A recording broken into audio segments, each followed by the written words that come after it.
Phil, it's a pleasure to be with you, and we're delighted to have you with us for the 50th anniversary of PSI. You have many, many admirers across this organization that you co-founded, and so, of course, so many lives that you've touched around the world through your work. You've been a pace setter and a rule breaker all your life. So take us back, if you would, to the 1960s. What were you hoping to achieve when you started PSI? Well, first of all, Karl, let me say I'm delighted to be part of the 50th anniversary celebration. I'm delighted to have lived long enough to see the 50th anniversary celebration. When Tim and I met in 1969, we were simply burning with zeal for family planning, birth control, contraception. Tim had been a doctor in some of the poorest and remotest parts of Africa and New Guinea. His zeal was based on a tragic experience. He had performed a hernia operation on a 3-month-old baby, most difficult possible circumstances, on a bamboo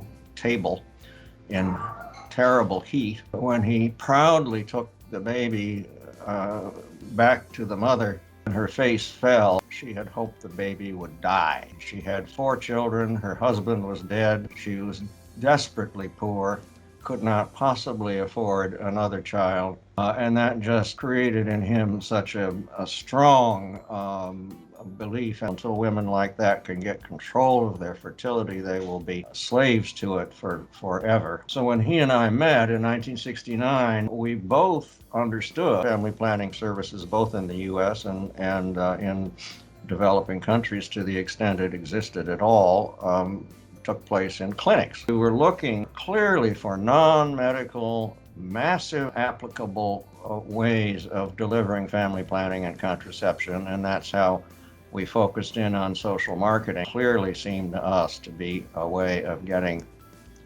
birth control over the counter in people's hands, beginning with condoms, which you could sell pretty much anywhere, in hundreds of thousands of shops and stalls and tea stalls and kiosks and all of those places.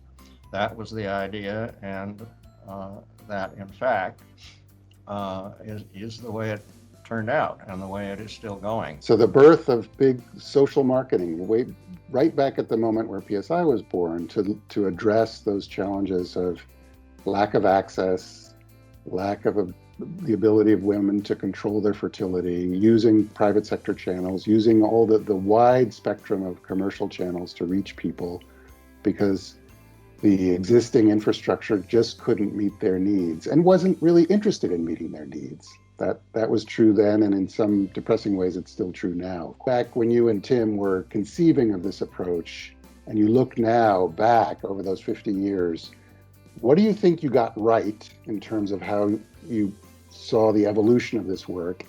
And on the other side of it, what surprised you the most over the last 50 years? Well, what we got right, I think, is fairly straightforward. We glommed on to this idea of social marketing, the use of commercial sector infrastructure and facilities to distribute over-the-counter contraceptives, and later medical contraceptives through clinic and hospital networks as well. But in the beginning, it was all OTC.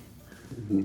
And quite possibly through considerable good luck rather than smarts, it turned out to work pretty well. Tim went off to Kenya to start a controlled social marketing program for the Kinga condom. I stayed behind in the U.S. to, as you pointed out, break the rules by selling condoms by mail in the United States, which was illegal at the time. But it worked. I mean, that was the thing we were right about, and in many ways, the thing we were most surprised about was that this approach, almost from the beginning, worked very well with contraceptives. What do you wish PSI did more of?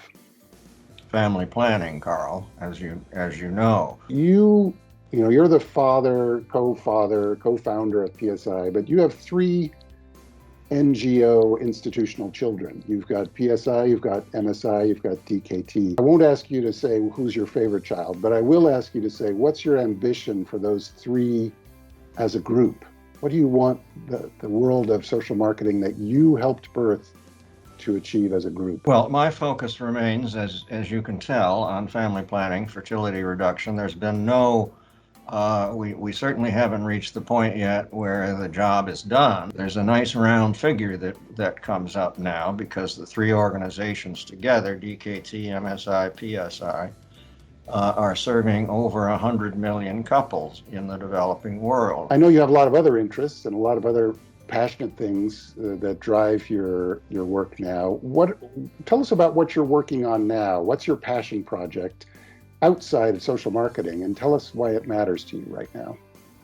Well, I'm working through the DKT Liberty Project, which is a branch, if you will, of DKT, a non-family planning branch. And here, racial issues figure in a very big way. We've done a lot of work fighting the war on drugs. The war on drugs here in the United States has been one of the prime causes of racial injustice.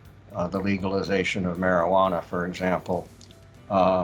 We also work on other areas of civil liberties, trying to get people out of jail. We also have done some work on civil asset forfeiture, where the police have gotten into the business of taking people's money and vehicles and seizing them and making the owners, who are not necessarily charged with anything at all, come and go through all kinds of hoops in order to get their property back. The work that you started 50 years ago with us, the work that you're doing today is hugely important and inspirational. So I thank you for that. Look, you built a house at PSI, which is strong and solid and very proud.